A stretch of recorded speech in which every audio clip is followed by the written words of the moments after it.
Presidential transition has officially begun with the Trump administration and the president himself acknowledging that Joe Biden will take office come January 20th. The president is still putting up the appearance of a fight, but Biden moving forward with major and historic cabinet picks right now. Rachel Scott is in Wilmington, Delaware with the latest. Good morning, Rachel.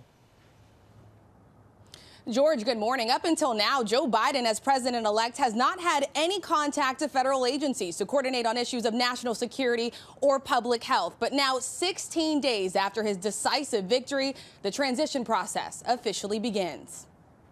This morning, President Trump is finally showing signs of relenting, his administration clearing the way for the transition of power to officially begin. Sources confirming to ABC that Trump's chief of staff, Mark Meadows, issued a memo to staff overnight, saying the White House will comply with all actions needed to ensure the smooth transfer of power, but warning them not to speak to the Biden team without authorization. This comes just hours after the General Services Administration, the government agency responsible for facilitating the transfer of power, finally declared Joe Biden the apparent winner of the 2020 election after delaying for over 2 weeks, giving the incoming administration access to key resources like the White House Coronavirus Task Force and classified intelligence briefings. Its director attempting to explain the holdup in a letter to Biden, saying her decision to move forward now was triggered by recent developments involving legal challenges and certifications of election results, and that she received threats directed at my safety, my family, my staff, and even my pets in an effort to coerce me into making this determination prematurely,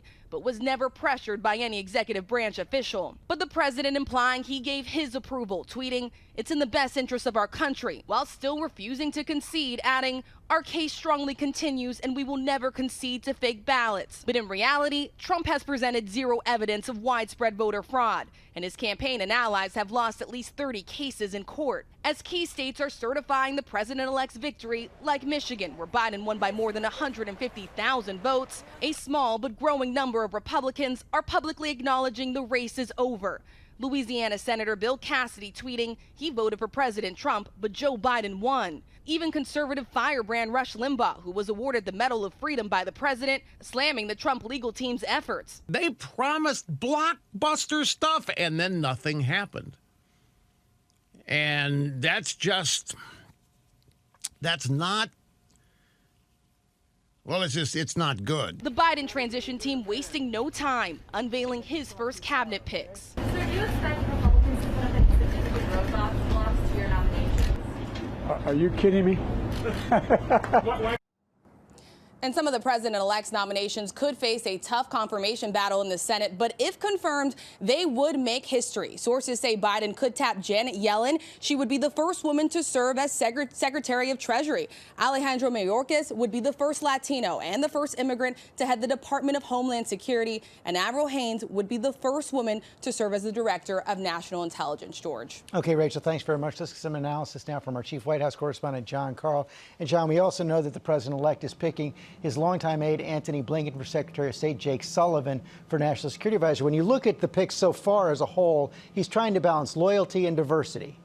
George, this is going to be a diverse cabinet. Biden clearly wanted to make history with his first picks. That's why, particularly at Secretary of Treasury, you have somebody in a position that has been held by white men ever since George Washington nominated Alexander Hamilton. Now he has chosen a woman to be Secretary of Treasury. Also in these picks, though, you have people who have known and worked with Joe Biden for decades. Just take a look at his picks for Chief of Staff and Secretary of State. Between the two of those individuals, you have people who have worked with Joe Biden for a combined half-century. He clearly values loyalty, and I think it also suggests one significant change from the Trump administration. That is, I wouldn't expect a lot of turnover in a Biden administration. When he works with people, he tends to work with them for a very long time.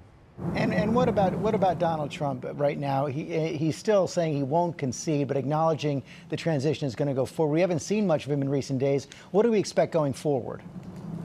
Well, President Trump has conceded kind of, or at least acknowledged that Joe Biden is the president-elect, but he certainly isn't conceding that he lost this race.